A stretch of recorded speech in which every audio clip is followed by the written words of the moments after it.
SAT is one of the two standardized tests that students take for U.S. college admissions.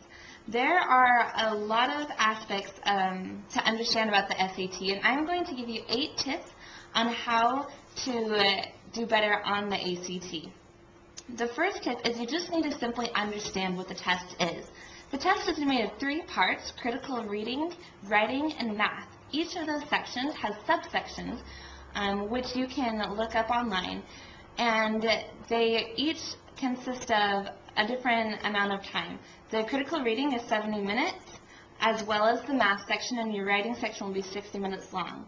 So first of all, go online, figure out what exactly is on the test, what kind of questions are there, what the sections are, and get become very comfortable with what's on the test. The next thing you need to understand about the test is the scoring.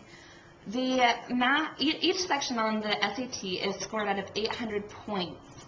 It's important that you go and understand maybe what the averages are for each of these sections, so you know what your general goal is for the test. Also, you need to understand that when you take the SAT, if you get a question correct, you gain 1 point. If you get it wrong, you actually are deducted 1/4 of a point.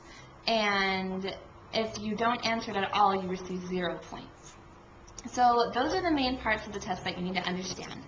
The second tip is to know what your goals are. As I mentioned, you should go and look at what the average scores are for tests. This will help you understand what other people are scoring, and one way to figure out what your goal is to go to collegeboard.com and use the tools that they have about each university. On the website, each university in the United States has the average scores, SAT scores, that they have for their students. So if you want to go to a certain college, look them up, figure out what those students going to that college are getting on the SAT, and use that as your goal. The third tip is to get study materials. These are very important. They can consist of books, which you can get at the Fulbright office in Prague, or you could buy them yourself, and it also consists of online materials. The collegeboard.com website, which is the official website to the SAT, will give you a free question of the day as well as practice questions, which you can do. There's also online courses which you can buy, and there's many other websites which will have tips and practice questions and practice tests that you can take if you just look it up on a search engine. As far as books go, many people want to know what the best books are.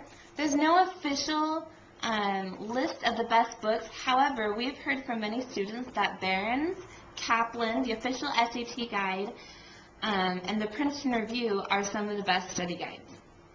The fourth tip is to take a diagnostics test before you start studying.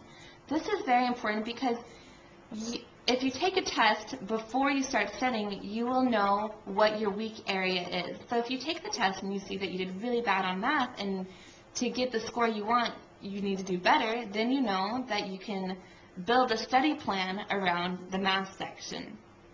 That leads me to the next point, which is to make a study plan. Your study plan will consist of basically a date and a time, an assignment, a duration of time, so you want to give yourself an end point so you don't study forever and wear yourself out, and also a place to study. Together, make a study plan for maybe 1 or 2 months of studying before the test, and stick to your plan, because if you don't, then you will never get enough studying in to get the score that you want. The sixth tip is to learn general strategies about the test. For example, I'll list a few. While you're answering questions, you should answer the easy questions first. If you don't know a question, note it and then skip it and come back to it later. You want to make sure that you are efficient with your time. If you really don't know an answer and you have absolutely no clue and you can't make an educated guess, don't answer the question, because as I mentioned earlier, you will lose a point, a 1/4 of a point, if you answer that incorrectly. However, if you can narrow down your 5 choices to 4 choices, then you should always answer it, because the possibility of getting it right is equal to the possibility of getting it wrong. We call that the rule of 1/4.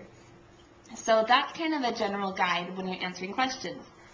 A few other general strategies are to keep track of your time, use your booklet as scratch paper, and to always, as I said, mark what you've missed and go back to it later so you're sure to answer all the questions. And then lastly, for questions that you've answered already, make sure that if you want to change an answer, you erase it very completely, because the machines read your test, and if you don't erase it very well, then it will count, the marking that you had previously. Also, when you fill in the marking, make sure to fill in the bubble completely. Don't check it. Don't put an X in it. You need to fill the entire bubble in. So those are a few general strategies. If you go online or look in the books, you'll find a lot more. The 7th tip is to register for the test. It's a very simple idea, but many people do it too late. You need to understand that to register for the SAT, for a certain SAT date, you have to do it a few weeks before the actual date. Once again, if you go online, there will be a listing of the actual dates of the SAT and then the registration dates that you must register by in order to take the test on that date. The SAT test in the Czech Republic is administered at the International School of Prague, so you can look up the address and that's where you will be taking it. It's going to be a bubble test, which means it's all multiple choice, and you'll be taking it in a room with paper and pencil. So that is how the test will be. The very last tip is simply to talk to others. If you know someone who has studied in the United States or a United States student themselves, ask them about the SAT, ask them how it went, ask them about the questions, ask them about the environment, ask them about how long it took them, ask them any questions you may have, because people that have taken the test are always the best resource to give you more help.